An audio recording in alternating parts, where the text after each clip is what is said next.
ನಿಮ್ಮ ಮುಂದೆ ಗೀತೆಯನ್ನ ಪ್ರಸ್ತುತಪಡಿಸಿದಂತ ಚಂದನ್ ಕುಮಾರ್ ಅವರಿಗೆ ಅಭಿನಂದನೆಗಳನ್ನು ಸಲ್ಲಿಸುತ್ತಾ ತಮ್ಮೆಲ್ಲರ ಪರವಾಗಿ ಇವತ್ತು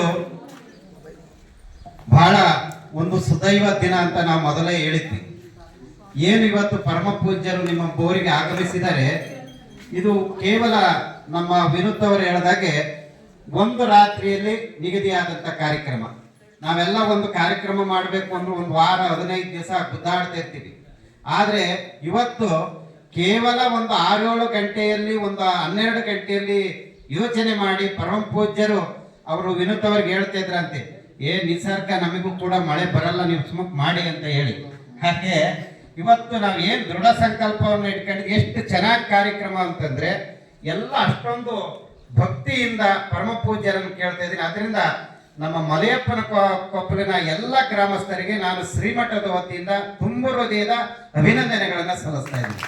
ಅವರ ಸಹಕಾರ ಮುಂದಿನ ದಿನದಲ್ಲಿ ಇನ್ನೂ ಒಂದು ಒಳ್ಳೆಯ ಕಾರ್ಯಕ್ರಮವನ್ನು ಮಾಡೋಣ. ಬಹಳ ಸಹಕಾರವನ್ನು ಕೊಟ್ಟಿದ್ದೀರಿ. ನಿಮ್ಮ ಸಹಕಾರವನ್ನು ನಾವು ಯಾವತ್ತೂ ಕೂಡ ಮರೆಯಲಿಕ್ಕೆ ಆಗೋದಿಲ್ಲ ಗ್ರಾಮಸ್ಥರ ಅಂತ ಹೇಳ್ತಾ, ಇವತ್ತು ನಮ್ಮ ಮಲೆಯಪ್ಪನ ಕೊಪ್ಪಲಕ್ಕೆ ಆಗಮಿಸಿ ತಮ್ಮ ಜನ್ಮದಿನದಂದು ಆಗಮಿಸಿದಂತಹ ಪೂಜ್ಯರು ತಮ್ಮನ್ನು ಉದ್ದೇಶಿಸಿ ಆಶೀರ್ವಚನವನ್ನು ನೀಡಬೇಕಾಗಿ ಕೇಳ್ಕೊಳ್ತೀನಿ. ತದನಂತರದಲ್ಲಿ ಎಲ್ಲ ನಮ್ಮ ಮಹಿಳೆಯರಿಗೆ ತಮ್ಮ ಸಮ್ಮುಖದಲ್ಲಿ ಪ್ರಗತಿ ಮೊತ್ತವನ್ನ ನಮ್ಮ ಆಡಳಿತಾಧಿಕಾರಿ ಜೊತೆಗೂಡಿ ನಾವು ವಿತರಣೆಯನ್ನ ಮಾಡಲಿದ್ದೇವೆ.